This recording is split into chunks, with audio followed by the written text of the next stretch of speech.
So here we are, Thursday night. The Dolphins fall to 2-7 with a 28-6 win loss, 28-6 loss against the Baltimore Ravens. And at halftime, I was expecting this postgame to be very different than what it actually is right now. Because at the half, Miami was actually in control of this game, but they just blew a lot and a lot of opportunities in the first half due to a bad penalty against Ollie Gordon that negated a massive play there to Jalen Waddle, due to bad play calling, which we'll get to in a second, due to just all around miscues and miscues and miscues. And then the second half rolled around, and it got ugly, and it got ugly fast. This team at 2-7 is going to look different entering Week 10 against Buffalo. Two players are going to get traded by the deadline. There's no way you can keep this entire roster as it is past the deadline in any way, shape, or form. Even if you think you're going to be back next year in terms of like Greer and McDaniel, or if you know you're going to be fired. You cannot keep this team in its current foundation after the deadline entering Week 10. You need to trade off some pieces and give them an opportunity to win a ring. Matthew Judon should not be a Dolphin after this week, not because he's been playing bad, but because he deserves to go to a contending team for a chance to win another ring. Bradley Chubb has not been playing the greatest, had a solid game today, but he deserves to go get the chance to properly be on a contending team, and his contract is also just not in a great spot. Jalen Phillips, you're not, just straight up, you're not going to re-sign him. You might as well get something out of him. As much as I really have liked Jalen Phillips throughout his Miami tenure, his lack of ability to finish sacks consistently has hurt this team both this season and in seasons past. But that's just a very rough stuff there. I'll talk more about it if stuff happens on Tuesday or before Tuesday. I want to get into the real meat and potatoes of this, and that is the culture in Miami is still the same, which, again, we've talked about this before. Every Dolphin fan has said this before. But the thing is, every single offseason, the media is always like, can they get more physical? They need to get more physical. They need to play tougher.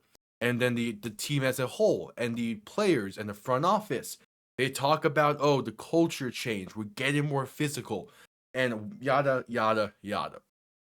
The culture cannot change if the leaders that caused a bad culture in the building are trying to lead a different culture, trying to lead the culture change. It's not going to work.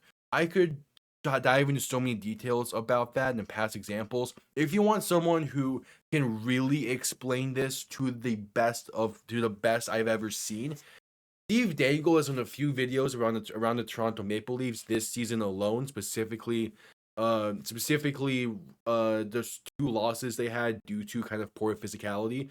That he talks about something very similar with the Maple Leafs in terms of the culture is just not there, and you're trying to change the culture around a core that doesn't fit that new culture you want. The Dolphins under McDaniel and under Greer have shown consistently to be a team that wants to beat you with speed, with elusiveness, and with just straight up athleticism. And that has not worked since 2023, has never worked against a playoff caliber team. And they're trying to change that culture when it's not in their DNA to be a more physical, cultured team, because that's not how McDaniel thinks. That's not how this offense thinks. It's not how this defense really thinks, even with Anthony Weaver kind of seemingly pushing in that direction more. The core as a whole is not a core that is a physical core. So the only way to actually change the culture is to change the core. And that is where the idea of McDaniel has to be gone, Tua has to be gone, and this team needs to be a complete tear down and rebuild comes into play. The issue with that is when you get into contract talks and you get into just the nature of this team and the nature of the NFL team building as a whole. And that'll be a discussion more so for the offseason when that comes around. But for now, I want to talk about the biggest issue, and that is this current regime. The other big issue, I should say. This current regime has consistently struggled to get big time signings in the offseason outside of, when they traded for Tyreek Hill and they signed Teron Armstead at the very beginning of the McDaniel era.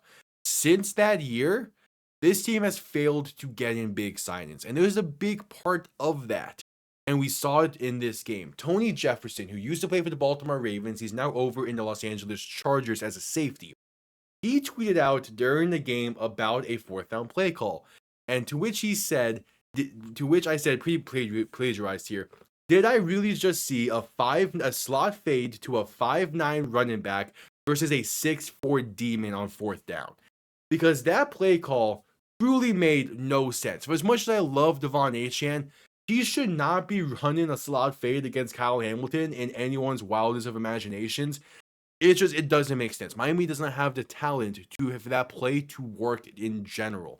And of course, there's miscommunication on that play, and also Kyle Hamilton just bodied up Achane like he was supposed to there. But still, it was just, and that's one of many, many, many confusing decisions McDaniel made throughout the game. And the final point of emphasis, the fans did their job tonight. And I have to give so much respect to the people that went to this game, that spent their Thursday night and spent their money at Hard Rock Stadium doing what they were supposed to do. And that's the case of most Dolphins fans did not show up to this game. It was pretty much filled with Ravens fans, and it was loud for the Ravens in this game. But the few Dolphins fans that did show up, probably about like 35% of the stadium, 40% of the stadium, they booed the team constantly. It was loud with boos. They had the paper bags over the head. They left early when things were not going great. They sent a message to Stephen Ross that what is currently going on is not enough and is not acceptable to this fan base. That is the biggest thing the Dolphins fans can do right now, is consistently show discontent with this team at games. That's the only way Stephen Ross will see this discontent, is if you impact the quality, is if you impact the experience at the stadium, and if you impact his wallet. So the more away fans in the stadium, the better. And the fans that do show up, be loud with the discontent when need be. That is the biggest thing. If we're going to get change that this team desperately needs at this point, it's going to come down to the fans to showcase that is what needs to happen, do one way or another. With all that being said, hopefully Stephen Ross listens at some point, but I appreciate everyone tuning in. I'll see you all next time. Have yourselves a damn good one. Peace.